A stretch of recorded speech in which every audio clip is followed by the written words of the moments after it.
الحمد لله وبه نستعين اما بعد بسم الله الرحمن الرحيم قال الله تبارك وتعالى واتقوا الله الذي تساءلون به والارحام۔ محترم ناظرین، سلسلہ وار چل رہا ہے ہم لوگوں کا الکبائر، جس کی ایک کڑی آج کا یہ ہے رشتہ دار کو کاٹنا، ان سے تعلق توڑنا، یہ بھی کبیرہ گناہ ہے۔ بے شمار آیات کریمہ اور بے شمار احادیث میں اللہ کے نبی صلی اللہ علیہ وسلم نے کئی طریقے سے اس کی وعید اور اس کے عذاب کا تعارف اللہ کے نبی صلی اللہ علیہ وسلم نے اپنی زبانی کرائی ہے۔ اللہ کے نبی نے صاف الفاظ میں فرمایا لا يدخل الجنت قاطع یعنی قاطع رحم، قطع تعلقی کرنے والا، رشتے کو کاٹنے والا جنت میں نہیں داخل ہوگا، یعنی جو رشتے کو کاٹ دیتا ہے، جو رشتے کو توڑ دیتا ہے بلا وجہ، بلا سبب، چھوٹی باتوں کی وجہ سے، تو ایسے لوگوں کے بارے میں اللہ کے نبی نے فرمایا کہ وہ جنت میں داخل نہیں ہوگا۔ اللہ کے نبی کی دوسری حدیث من کان یؤمن باللہ والیوم الآخر فلیصل رحمہ، کہ جو شخص اللہ اور یوم آخرت پر ایمان رکھتا ہے تو اسے چاہیے کہ رشتے ناطے کو جوڑے، توڑے نہیں۔ کیوں؟ اور رشتے کو جوڑنے کا مطلب آج کل جو ہمارے معاشرے میں عام ہو گیا وہ یہ کہ اگر ہمارے رشتہ دار ہم سے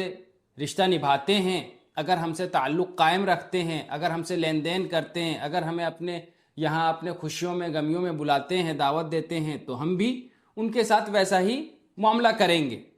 اور اگر ہمارے رشتہ دار، ہمارے خاندان یا ہمارے اڑوس پڑوس کے لوگ ہمیں نہیں بلاتے ہیں، وہ نہیں پوچھتے ہیں، وہ ہم سے بات چیت نہیں کرتے ہیں، تو ہم بھی نہیں کریں گے۔ مقصود یہ ہے ہی نہیں۔ اگر ایسا ہے تو یہ بدلے کا کام ہوگا کہ اگر وہ کر رہا تو ہم بھی کر رہے ہیں۔ اللہ کے نبی نے فرمایا لیس الواصل بالمقافی ولکن الواصل الذی اذا قطعت رحمہ وصلها،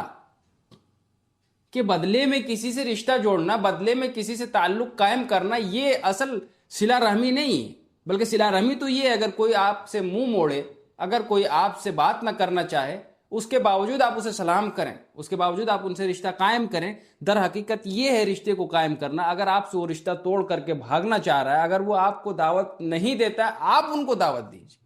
حقیقت یہ ہے۔ ایک صحابی اللہ کے نبی صلی اللہ علیہ وسلم کے پاس آتے ہیں، کہتے ہیں اللہ کے نبی، میں اپنے ایک پڑوسی، اپنے ایک رشتہ دار کے ساتھ ہمیشہ اچھے سے پیش آتا ہوں، وہ میرے ساتھ برا سلوک کرتے ہیں، میں ان کے ساتھ صبر اور اطمینان کے ساتھ معاملہ کرتا ہوں، وہ مجھے گالی گلوز اور برا بھلا کہتے ہیں۔ اللہ کے نبی صلی اللہ علیہ وسلم کہتے ہیں کہ لئن کنت کما قال، اگر تم ویسے ہی ہو جیسا تم کہہ رہے ہو،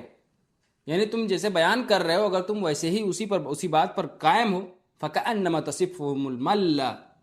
تو گویا کہ تم اس کے منہ میں گرم راکھ ڈال رہے ہو۔ ولا یزال معک من اللہ ظہیر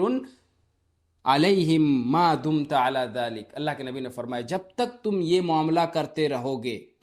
یعنی آپ کا رشتہ دار یا آپ کا پڑوسی یا آپ کا خاندان یا آپ کا دوست آپ سے رشتہ توڑنے کی کوشش کرتا ہے، آپ ان سے جوڑتے ہیں، آپ سے برا سلوک کرتا ہے، اگر آپ یہ کنٹینیو کرتے رہتے ہیں اس کے ان حرکات کے باوجود،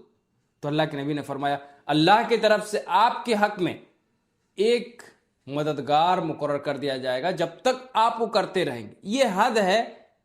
رشتے کو قائم کرنے کا، رشتے کو جوڑنے کا، رشتے کو چلانے کا۔ اگر اس کے باوجود آدمی چھوڑ دیتا ہے، نہیں کرتا ہے، تو سمجھیے اللہ کی طرف سے جو فضیلت، اللہ کی طرف سے جو مقرر مددگار ایک ہوتا ہے وہ آپ سے دور ہو جائے گا۔ لہٰذا ہمیں اور آپ کو چاہیے کہ رشتے ناطے کو جوڑیں، توڑے نہیں۔ اللہ سے دعا ہے اللہ ہم سب کو سنی باتوں پر عمل کی توفیق عطا فرمائے، آمین۔